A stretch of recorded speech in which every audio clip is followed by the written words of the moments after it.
आदाब, मैं हूं मुमताज आलम रिजवी और उस वक्त मैं आपकी खिदमत में लाइव हाजिर हुआ हूं। वक्त काफी हो गया है, जाहिर है कि ये टाइम जो है वो ओवर हो गया, लेकिन लाइव करना था। बहुत इंपॉर्टेंट इंफॉर्मेशन है जो आपको शेयर करनी थी, इसलिए ताखिर के बावजूद हर रोज की तरह आज भी मैं हाजिर हुआ हूं। और आज हमारे साथ फिरोज बख्श साहब जुड़ेंगे और हम लोग एक तफसीली बात करेंगे। लेकिन आज दो चीजें जो मैंने की हैं, एक तो ये कि ईरान का बड़ा कारनामा, जैसा कि हमने कहा, और बहुत ही अहम कारनामा, किस तरह से ईरान ने एक रिकॉर्ड कायम कर दिया है, एक पूरा। और ये बात हवा में नहीं कही जा रही है, ये बात यूं ही नहीं कही जा रही है, बल्कि वाकई सारे रिकॉर्ड ईरान ने तोड़ दिए। ये मैं क्यों कह रहा हूं, इसकी बुनियाद क्या है, इसकी सदाकत क्या है, इस पर मैं आज खास तौर से बात करूंगा और आपको बताऊंगा कि ईरान ने मिडिल ईस्ट का जो नक्शा बदला है, जो परिवेश बदला है, जो हालात बदले हैं, जो माहौल बदला है, वो अल्टीमेट है, अल्टीमेट है। ऐसा किसी ने किया नहीं। आप देखिए कि एक तो ये कि सऊदी अरब और ईरान की दोस्ती, नंबर एक, बहुत बड़ी बात है। देखिए, बहुत अहम बात है, क्योंकि शिया सुन्नी और ईरान और सऊदी, यानी ईरान और अरब, इन दोनों को लेकर के एक जमाने तक अमेरिका और इजराइल सियासी गेम खेलते रहे, सियासत करते रहे, आपस में लड़वाते रहे, नंबर एक। नंबर दो ये कि एक और हवा खड़ा किया गया था, वो सऊदी अरब और तुर्की, उसको लेकर के, उसमें भी तीसरा बहुत इंपॉर्टेंट, सऊदी अरब और यूएई, उनमें इख्तलाफ। ये तीन चीजें आप देखिए, ये बहुत इंपॉर्टेंट था। बार बार ये सवाल उठ रहा था कि आखिर क्या वजह है कि मुस्लिम देशों में ही हालात बद से बदतर हैं, वो आपस में लड़ रहे हैं, आपस में धमाके हो रहे हैं। कल पाकिस्तान में जिस तरह का धमाका हुआ है, क्या कोई ये मानेगा कि यह धमाका मुसलमानों ने किया? नहीं, बल्कि नाम नेहाद मुसलमान, वो मुसलमान जिनका इस्लाम से कोई ताल्लुक नहीं है, वो ये काम करते हैं, वो ये हरकत करते हैं। और उनको लगता है कि इससे, क्योंकि वो इमामबाड़ा था, शियों की मस्जिद थी, और जो मारे गए, जाहिर सी बात है। तो ये जो आप समझ लीजिए, ये कोई मामूली बात नहीं है, बहुत इंपॉर्टेंट, बहुत अहम बात है।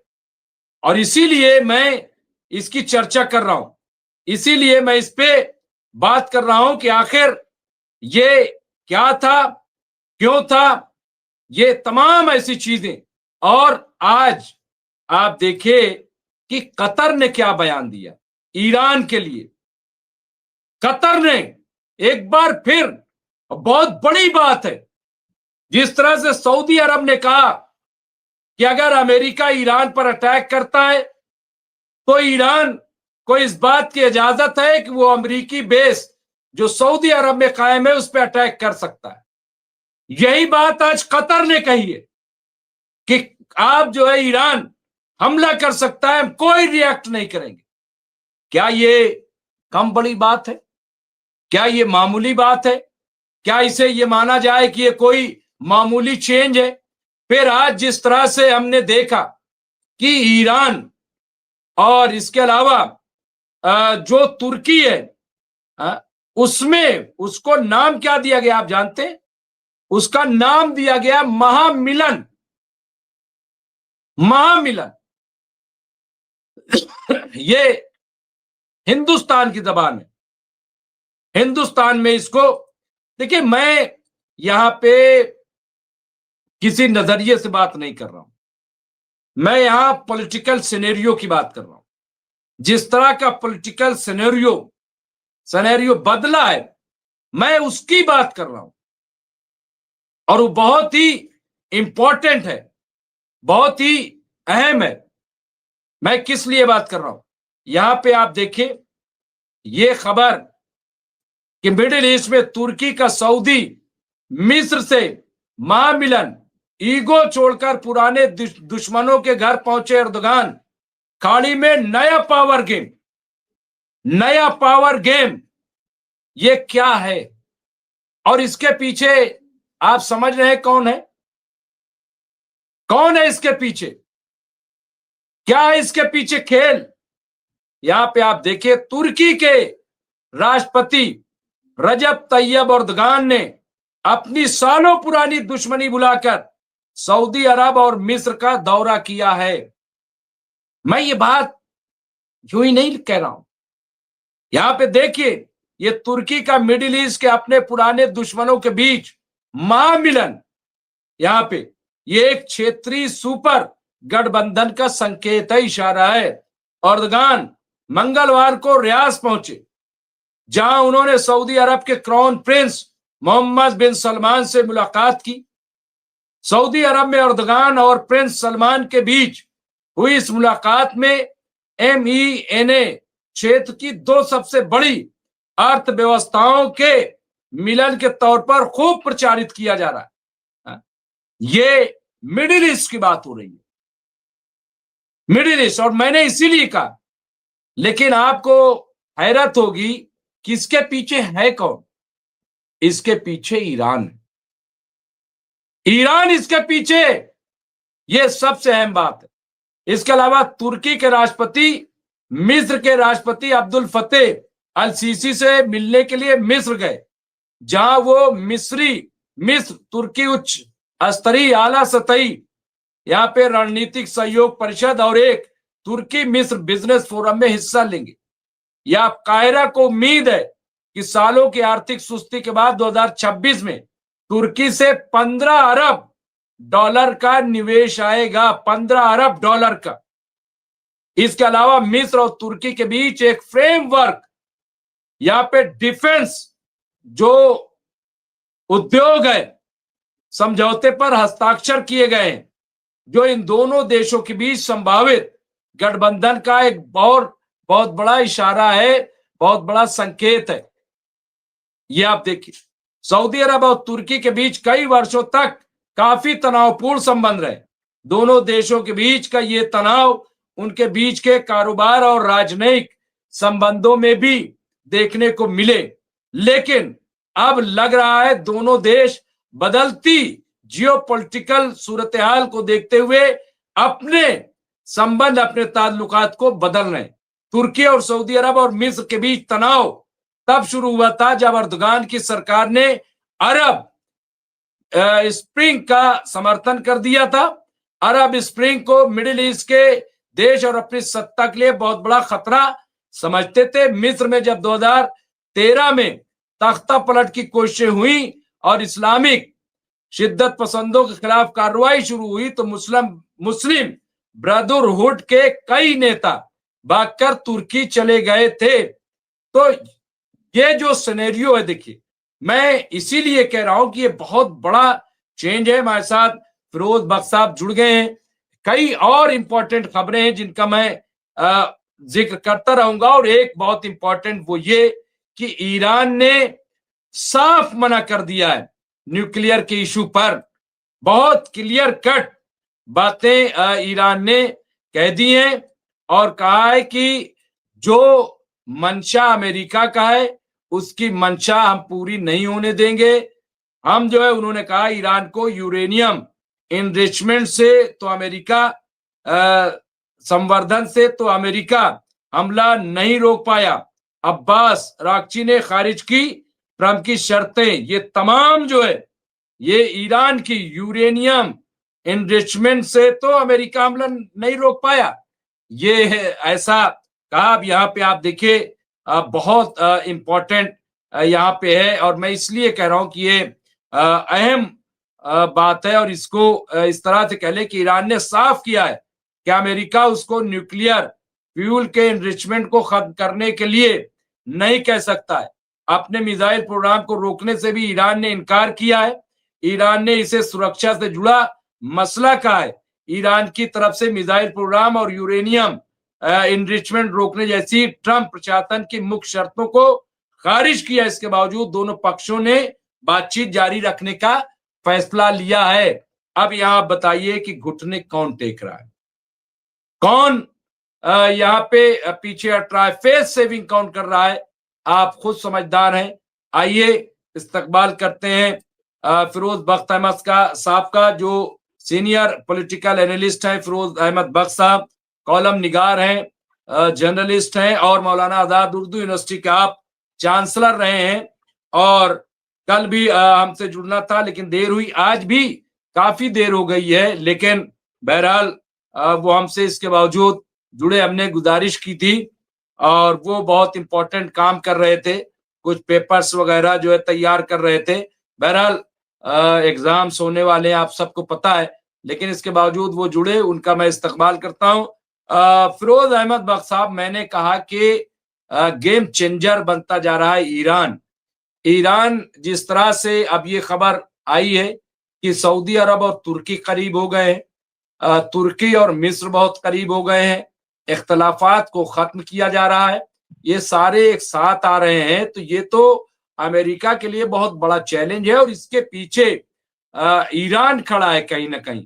तो इसको क्या माना जाए, जो इतनी बड़ी मिडिल ईस्ट में तब्दीली आ रही है, तो ये किस बात का इशारा है फिरोज बख्त साहब? जी डॉक्टर मुमताज आलम, देर आए दुरुस्त आए, थोड़ी आज देर हो गई, लेकिन इंशाल्लाह आधे घंटे तक ये हम प्रोग्राम करेंगे। जो तमाम इम्पोर्टेंट टॉपिक्स हैं इससे कनेक्टेड, जो आपने आज मसला उठाया है, वो हम कोशिश करेंगे उसको कवर करने की। देखिए, ऐसा है कि ये आपके चैनल की खास बात है कि जो लेटेस्ट न्यूज़ हैं इस सेक्टर के अंदर, जो मिडल ईस्ट है या वेस्ट एशिया है या Palestine, Israel, US, America, Ukraine वगैरह है, तो न्यूज़ ब्रेक आप लोग करते हैं, बाकी सब बाद में न्यूज़ हम सुनते हैं कहीं।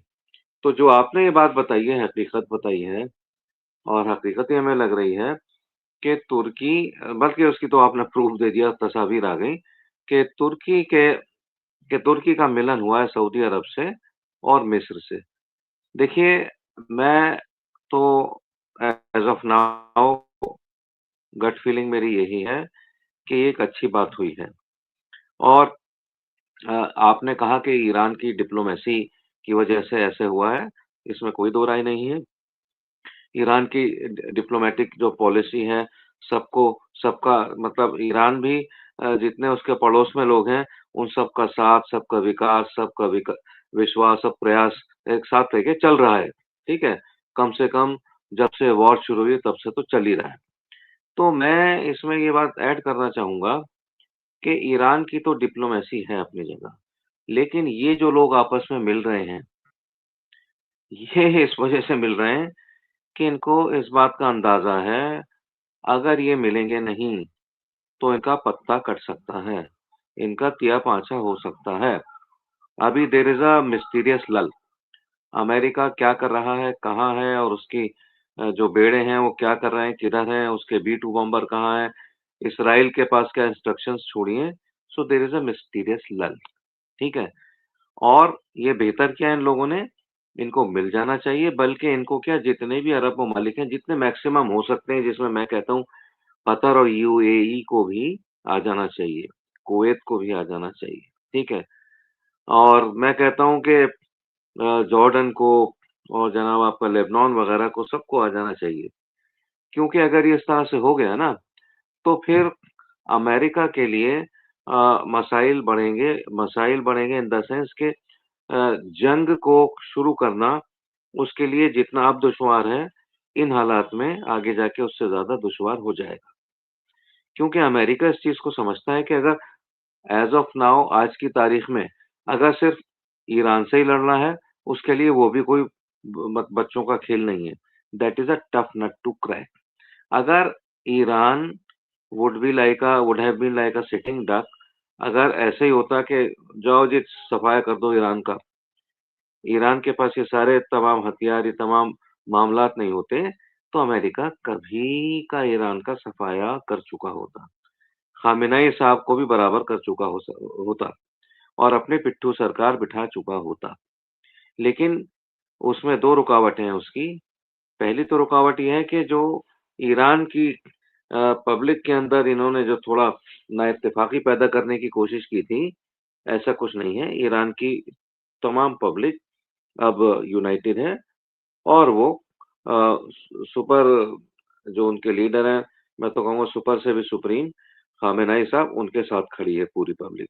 और किसी भी मुल्क का एक ऐसे मौके पे कि जहाँ वॉर तैयार खड़ी हुई है, मुल्क के अपने रूलर के साथ जमे रहना एक बहुत बड़ा प्लस पॉइंट होता है, जो कि ईरान के साथ है।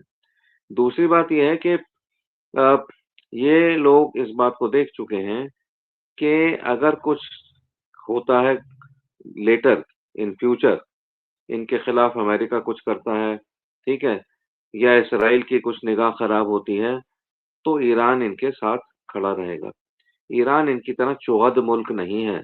ईरान इनकी तरह नाक़िबत अंदेश नहीं है। इनकी तरह मुनाफिक नहीं है। कल को यूएसए अगर अटैक करने वाला होगा तुर्की को या मिस्र को या फिर किसी और अरब मुल्क को या इवन कतर को, जैसे पहले भी कर चुका है, तो ईरान एक्टिवली साथ देगा इनका। तो ये सब इस वजह से आ गए हैं, इनकी अपनी खाल भी इनको अपनी बचानी है। और रही बात ईरान की डिप्लोमेसी, तो शुरू से चल ही रही है।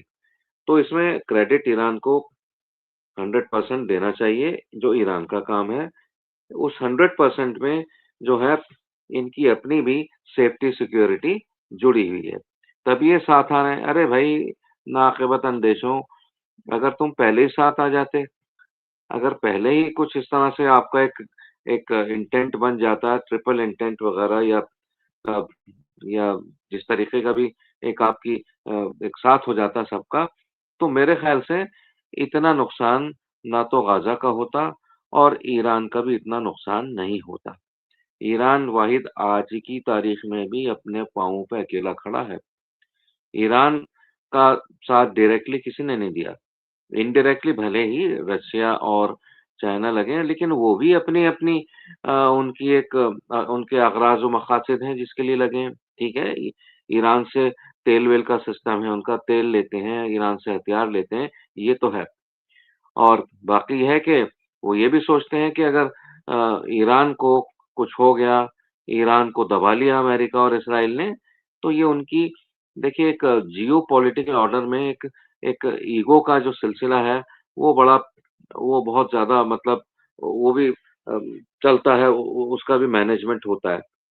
तो उस मैनेजमेंट को अपने फ़ेवर में रखने के लिए चाइना और रशिया, उनका ये एक तरह से फ़र्ज़ बनता है, जियोपॉलिटिकल स्पेस जैसी बनी हुई है, कि वो ईरान के दाएँ-बाएँ खड़े रहें। वो खड़े हैं वो, ऐसी बात नहीं है, ठीक है? तो ये चीज़